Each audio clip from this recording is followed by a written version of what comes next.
Howdy, mister. I heard that you wanted to know how to spin a gun.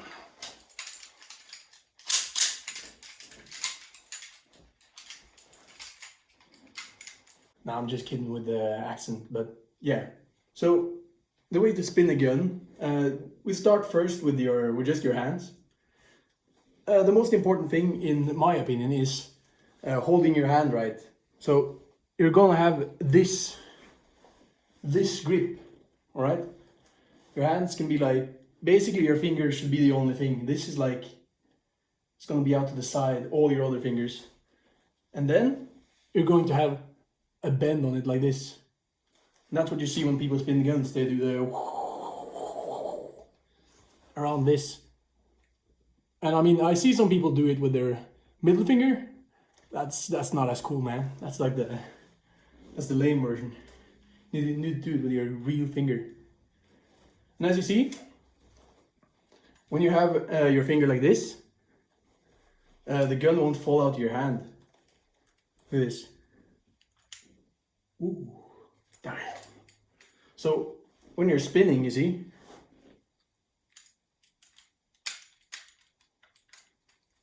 you're noticing how my finger is like staying like this the entire time. So that's the tip for you. Hope it's easy to see on this shitty camera, but hold your fingers like this, right?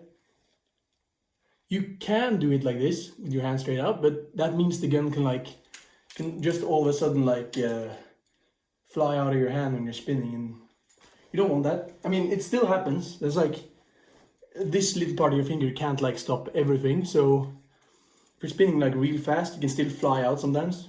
It happens. But yeah, on to step two. Step two. Okay, so we're going to get to the whole how to create the spin part, but the most important thing before that, except for how you hold your hand, is what type of gun you're using, okay? So, look at this. This is like a 2011 airsoft. Doesn't work, it's like broken. Look at this hammer, man. Look how bad it is. There. This is unsafe. It's like if I use this thing, it goes full auto. Well, this thing is pretty well balanced, but the best thing to use is like a revolver, because like I also have this one. This one is even cooler in my opinion. The World War II, 1911. Real nice, real nice girl. So these things, compared to a normal revolver, these are going to be a lot more like the same weight across the entire thing. While if we compare this to a revolver, this is my replica Denix revolvers. This thing, okay, see if I should probably do something like this. You see how like this one is way more balanced like overall, and on this one the magazine doesn't really have much to do, but if you had like bullets in there it would do. Yeah, you don't usually spin these, but it's possible. But these are back heavy, so it mostly happens almost by itself with these ones. If you learn. The other thing, you can also use 3D printed stuff. These are 3D printed. This is for my Arthur Morgan cosplay. It's like pretty basic. I was going to do the intro earlier, but then I lost this in the floor and it broke, so I had to super glue that. So that's a disadvantage with the 3D printed ones. This one is also 3D printed. It looks kind of shit. I don't like it, but I put some screws in there and stuff. That's to make it weigh more, because that's the problem with these. They weigh nothing. So you can like really spin them fast, but they can like really easily spin out of your hand because you can't really feel the weight. With this one, it's a little bit easier. It still doesn't weigh like anything at all. So as you can see, it's almost flying out of my hand already. So you can use these just saying it's gonna be hard, and that probably works for like a toy gun. It depends on the weight. These are like these weigh nothing, man. Step three. Okay, so now we're going to get to the actual spinning part, okay? Okay. I'm going to try and make this easy, but the gun, there's a lot of weight up front on this one, so it kind of falls like this. But it's enough that when you tilt it a little bit backwards, it's going to do that. And like, ooh, do like half a spin. And basically when you're spinning these guns, what you're just doing is like catching them. You're just whoop. So, and the motion you kind of do with your hand is like this, like a circle. I mean, you probably know how physics works. And that's a lot of the gun spinning, is like trying to get a rhythm for it, learning how to control. And stopping it is just taking your hands inside. So to stop this, you just do like this, for example, is what I usually do. Because then you can stop it pretty easy. Or gripping it. But yeah, so it's basically guiding it backwards. Here's, as you can see, I'm using the grip. And then forward, it's a lot trickier. It depends on what you're using.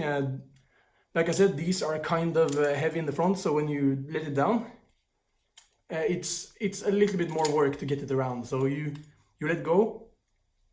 Okay, let me show you. You let go, and then you sort of grab.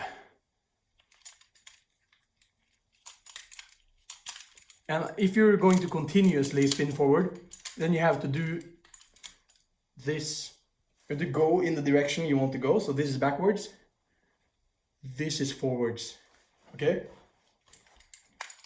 Oh yeah, I'm still kind of bad on my left hand. The hardest part about doing two, for example, is matching the speeds. So you can get real good on one hand. Yeah, I'm pretty good on this hand, but not very on this. So it's like I'm trying to do like a revolver ocelot and spin it. It's like, you see, I can't grab them at the same time. So that's just a timing issue. Maybe if you're like, if you have like a sense of rhythm, unlike me, then you can maybe do it. I mean, the easiest one is one spin. That's pretty easy. That's what you should practice with the first time. One spin. And then you can start doing this. Getting a feel for it. Start with the backwards, because that's the easiest one.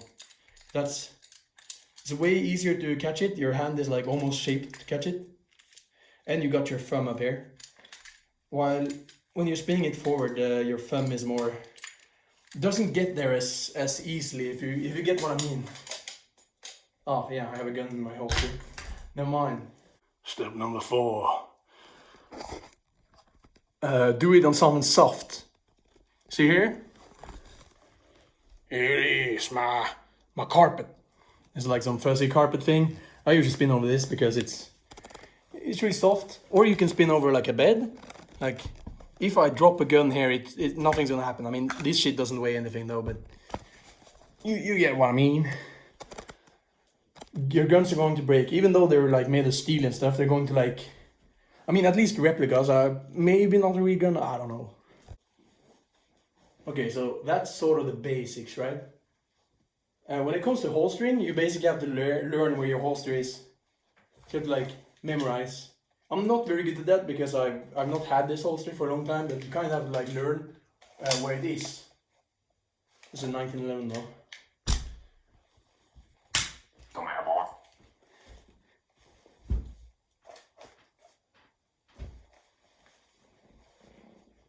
So you have to like get a feel where it is.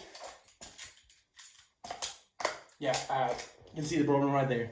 I need more practice in that area, but you can also do like a few spins. It's kind of hard to show on camera because my stupid camera is there. But yeah, so one thing you can do, Let me come over here. you can pull it out in already the grip, and then you sort of push it forward. So you initiate a spin. All right, do the almost the same backwards. It's just it's not as easy. I mean, you can also do the fancy spin into holster thing. Yeah, this is the grip I usually use when I holster. So get it to this grip and then you slid it in, and you can do it more smoothly than I did, but yeah, let's see. A little bit. And now I'm going to show you how to spin sideways. It's really important that you do this on the sideways one, because there's a lot you're playing against gravity. So when you're spinning sideways like this, then it's not only your hand part moving, it's your whole the arm, because you have to do the movement. So you do this like a upwards movement. You see how I kind of like puppet master this. Ooh. And then you can do more like this, but it gets kind of hard because gravity really works against you, so it's trying to fall off the entire time. And you can also do it this way. That's easier. Doesn't look as impressive. But the thing is, it still wants to fall down. So when you're doing it like this, it kind of wants to like it wants to contact your hand. So when it hits your hand, it ruins the spin. And a lot of people you see in movies or not movies, a lot of people you see who don't know what they're doing, they do this and call this gun spinning. There it is. I mean, you can sort of like work it into something, but doing this alone, anybody can do this. This is like it's like something you combined with the other things. You don't go around showing off that. And now we have this. I mentioned it earlier. Revolvers are the easiest. With these ones, you have to use your whole arm a lot more, and it depends if you have the magazine in. This magazine doesn't weigh anything, but on this one, magazine weighs a whole lot. It's like, look at the difference. It's just way harder to spin when it has the magazine in, because this has like a big ass like CO2 tank in it. Really heavy, satisfying magazine. This one doesn't have that, but it's still pretty easy to spin because this one has like really consistent speed. It's not as easy to do as on the revolver, because here I have to like actually use my whole hand, because on the revolver you can do small circles, but with this one, the more balance it gets, the bigger circles you have to do.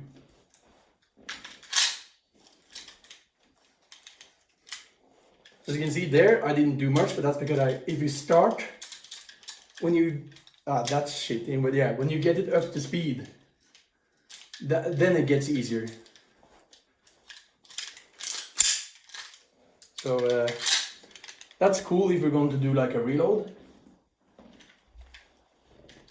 So you can do like that. I'll do that one to the camera. You spin, stop, insert magazine, spin and cock. Boom. That's pretty satisfying. I mean, if you really want to, you can become like full on roll load, like toss it over your back and like juggle them all around. But yeah, I haven't really gotten to that yet. It feels kind of like weird. I am no juggler, man. But yeah, I hope I didn't forget anything important. I was your host, Arthur Moron. You can call me that. That's fucking nice.